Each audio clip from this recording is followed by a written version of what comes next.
Hey guys, how's it going? Michael Troy here. Happy Fantastic 4th of July Facsimile double feature. Today we're looking at Fantastic Four issues 6 and 49 respectively, the Facsimile editions. Cannot wait to share it with you. Subscribe to my channel if you haven't already. Hit that like button and let's get right into it. Okay, so it is the 4th of July and I was like shook to realize that the Fantastic Four movie did not come out on the 4th of July. That feels like a huge crucial miss. What the hell were they thinking? Anyway, so I'm imagining because of the movie, they've been doing these facsimile editions. They started, I guess, 6 months ago with issue 1 coming out with the first issue. And they did 48, 49, and 50's out, but I haven't picked it up yet. But the Galactus story, arguably, because he's in the movie, right? So, for whatever reason, I am so happy they did it. I love facsimile editions. A lot of people decry them, saying that they bring down the value of the original issues, and I think that is so ridiculous. Comics have been reprinted pretty much since inception. This gives a great opportunity for a new reader to experience these comics at a relatively affordable price and sort of like a trip in time. Like to be able to hold this facsimile replica of what the actual floppy was like when it came out in the 60s is amazing. It has all the ads intact. The only thing different is the paper quality, which people bitch about that too. DC's been using more of a like Mando matte kind of paper. And Marvel's been using the slick paper, which I kind of love. The colors like look super bright. The art looks super crisp. And that's what it's about for me. I love the trope of the characters like talking to the audience on the cover. I noticed how thick the balloon border panel or balloon border is here, and I kind of love that too. I love the evolution of Doom and Namor. It's funny because Namor, had red shorts when he first came out. And it's kind of a good thing because if they both were all green in this, it might be too matchy. You know what I mean? All right. So I love how crazy this is. I'm like a comic book fan of like, I guess the Bronze Age. So like I sort of always thought the Silver Age was kind of boring. I was so late to the game with Kirby. Like I thought, it looked like, I don't know, just boring to me. And boy, was I wrong. Of course, I've been a Kirby fan for a long time, so don't worry, I got over it. And apparently that's like a thing. But look how amazing this is. When you look at, and I feel like Joe Sennett, although uncredited, is on board at this point in issue 6. And he's definitely on board in issue 49. And oh my gosh, the glow up you will see.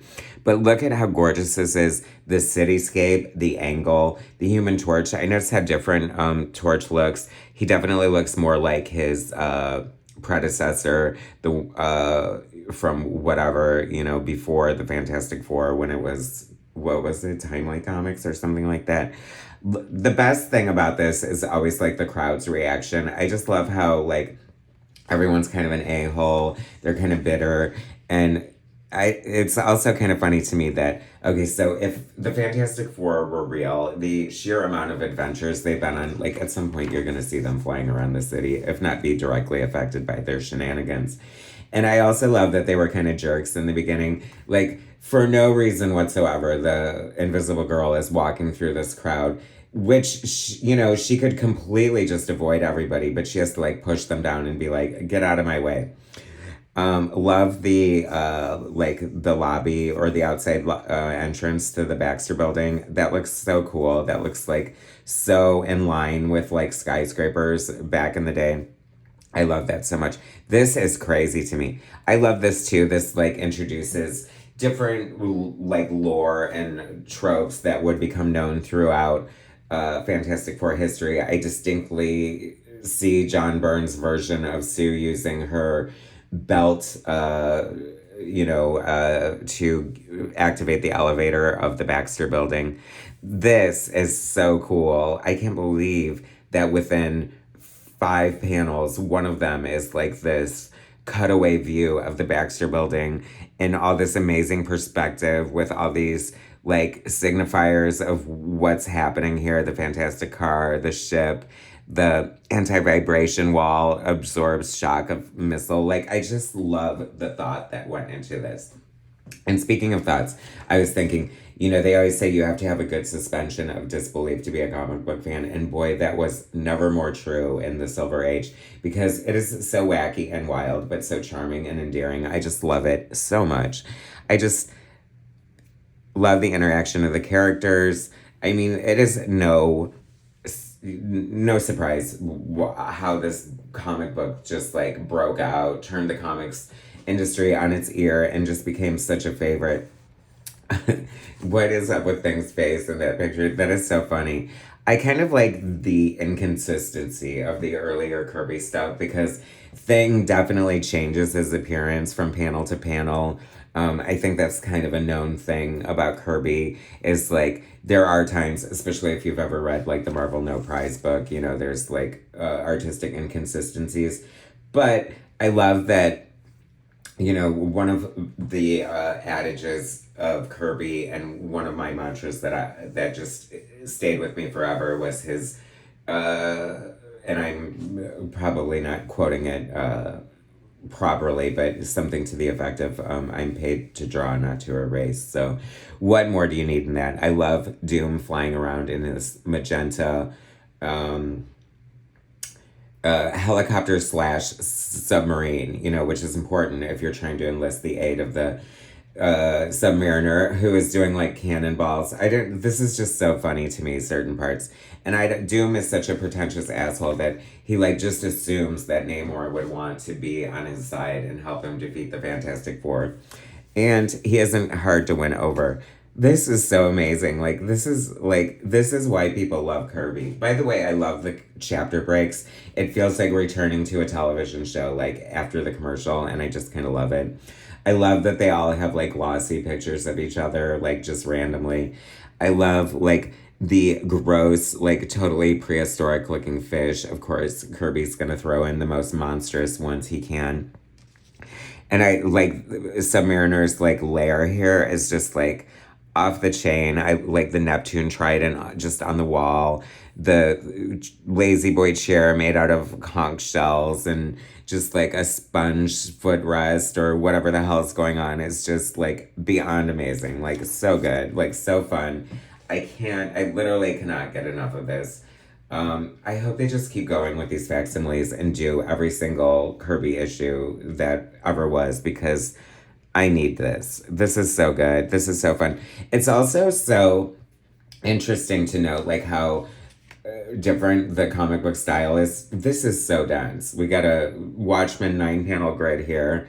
We got 6 panels. I mean, I think 5 is like the lowest amount of panels you're generally going to find on a page.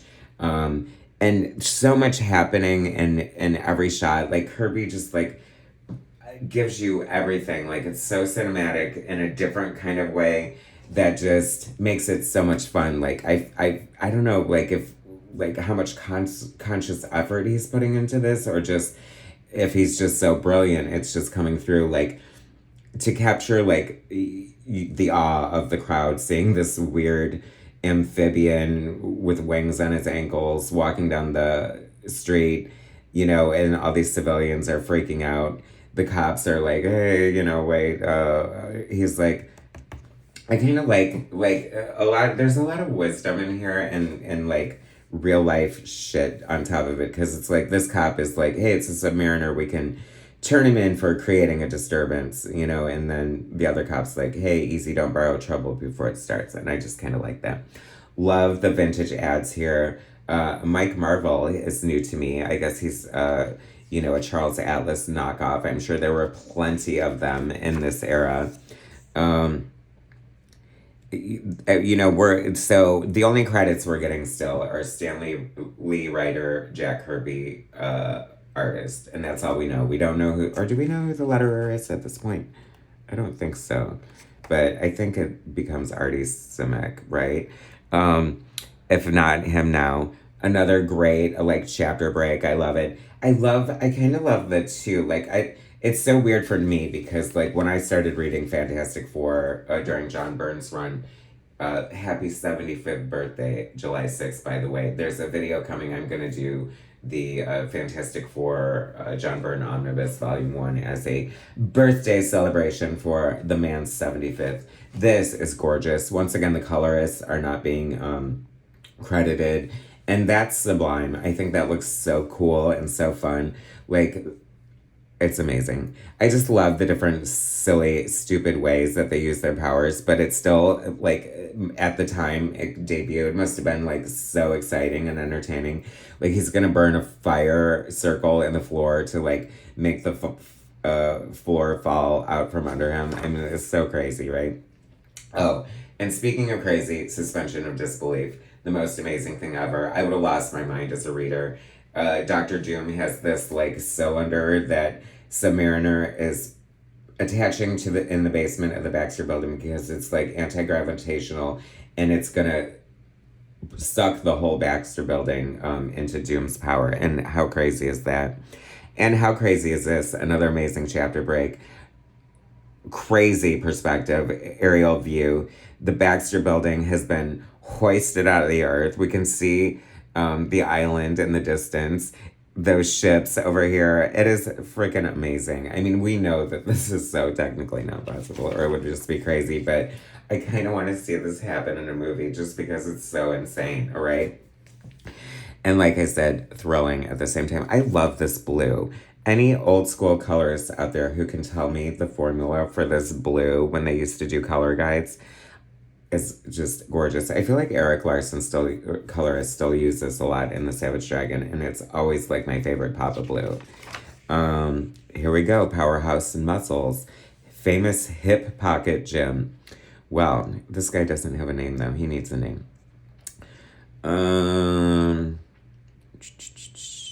Body of Steel.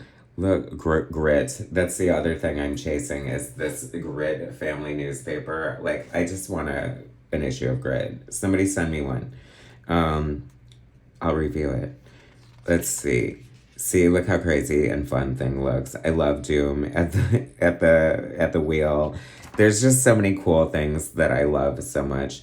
Always scanning the letters page for notable names. None in this one, but there is an issue 49, and you're gonna gag when you see who it is. This is so cool. I love this so much. I really just cannot get enough of this. Like Namor just like sucked to the magnetized to the top of the ship as he's trying to like bring it down, and then just like so cool. He's like, well, if I can't go up, they can't stop me from going down. So he just like punches his way through the whole of the ship, gets electrocuted, and it's just so much amazing goodness. And that's it. Oh my gosh. So, friend or foe, Submariner's always had sort of this, controversial thing about him. And, he's definitely becoming their ally. So let's get on to issue number 49. How cool is this cover, by the way? The covers were just like, I feel, I don't know why the covers look so different and amazing, but I feel like, I don't know what they're doing different with like the photo or the printing of the color. Like, it seems like there's something a bit extra, and I can't quite put my finger on it. My God, when I first opened this page, I swear to God, I thought I saw J.D. Vance looking at me through Reed Richards' eyes, but maybe there's not enough eyeliner. I don't know. But anyway, I digress once again. If this be Doomsday, we're getting a little more full credits here. Written in the masterful manner of Stan Lee, illustrated by the magnificent mode of Jack Kirby, inked by the majestic mood of Joe Sinnott, and lettered in the nick of time by Sam Rosen, not Artie Simek. I feel like he's around here somewhere, though. Oh my gosh, Galactus and Watcher just like chatting as the minuscule Fantastic Four reels in the background. I love the body language, the acting, like Watcher's hand on his forehead like that is hilarious. It's so funny. And then Thing is just the best. I love him so much. I feel like he was always my brother's favorite character, and I always appreciated him, but I feel like I appreciate him more now, especially reading his his dialogue is written by Stan Lee. It's always so crazy and hilarious and just like comical, and like he's just not a happy person. And it's just funny. Foof. I love that onomatopoeia. Great sound, classic sound effects. Let's keep the tropes of comics alive and well. More triumphs from Marvel. How cool is this? Oh my gosh. Like, so much goodness. Once again, if I had a time machine, I'm definitely going to the 60s and at the birth of Marvel Comics. Could have changed my life. Still might, you know. Look at the Kirby crackle, so amazing here. I really loved this panel here. The torch heating up Galactus, and then as he heats him up, he takes on like the effect of the Human Torch at the same time, which I love that so much. I love how handsome Johnny still looks, even though he's covered in suit and like beat up. Sometimes the perspective is a little weird. Like, what's going on here? I don't know. There's nothing to like gauge the sizes and stuff. This is amazing. So they're like, we need a plan. Johnny's like, what are you doing taking showers and shaving? This looks like a shaving commercial. And they're like, relax, we need to be clean, whatever. I just love that. And then the Silver Surfer, who had been knocked off the skyscraper by Thing last we saw him, is laying unconscious on top of Alicia Masters' skylight. And then he falls in, and she like, you know, a man falls through your skylight. You want to know what he looks like. And she's like, oh my God, he's so alien. I don't know. Maybe blind people are just less easy to surprise because they're kind of used to, I don't know, whatever. But she seems a little casual about the whole situation. This is just so good. This is classic. This is amazing. The interaction between Alicia and Silver Surfer, and just like, I don't know, I love it. And like, this is what we signed up for, y'all. This Kirby tech, beautiful shot of the Baxter building. Joe Sinnott, I cannot say enough how much I love his inks. He really helped define the look of the Fantastic Four, and it's just so crisp and beautiful. There are other people who can ink Jack Kirby, but none quite as well as this, in my opinion, mind you. This is so good. This human angst. She like this, you know, he probably can't even feel it. She's like beating on his chest, just like trying to, you know, reason with him and get him to save humanity. And will he? Won't he? This is so funny too. Okay, Wolverine and Colossus totally stole the fastball special from Thing and Mr. Fantastic, because they've been doing it forever, and Thing and Mr. Fantastic at least had the nerve to turn into an actual ball for it. Love this too. Thing on top of the structure that's going to strip the Earth of its energy, just like tearing it apart, and Galactus is like, stop that, I can rebuild it in seconds, you're just a nuisance, but just a nuisance nonetheless. This, I totally thought was Galactus whipping the bird to them, and I thought that would have been so amazing. F you, Fantastic Four. This, also amazing. Who knew that this was the debut of the Punisher in the Marvel Universe? Yes, this very, very Kirby-looking creature is called the Punisher, and he's so cool in so many ways. I'm sure was brought back. I wonder if John Byrne ever brought him back. It seems like John Byrne would have had to have brought him back at some time. I guess I'll be discovering that as I peruse the frickin' omnibus, right? Look how good this is. I mean, like, I don't know, Kirby, just gadgetry. It's just amazing, right? And the crackle is always my favorite part. The Punisher just looks funny with his little weird feet, and he almost has like a puck-like body type. All these ads, I'm sure, scams for days. See, scams have been going on forever. And then this, I don't know, there's just so much crazy, wacky goodness happening here.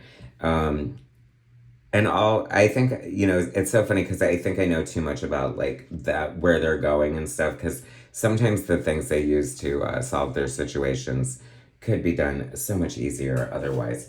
But that's why it's entertaining. That's why it's comics. That's why it's crazy. This is so deliciously Kirby. I cannot wait for the issue 50. I cannot wait to see what goes down. This looks good and crazy and amazing.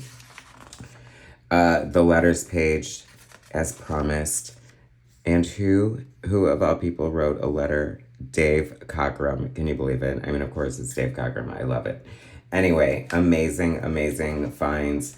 Always, oh, is that Mike Marvel again? My new favorite muscle man. Let's say that these are amazing. I cannot wait for the rest. So good. Happy, fantastic 4th of July, y'all. Thanks for watching. Subscribe to my channel if you haven't already. Hit that like button, and I'll bring you more soon.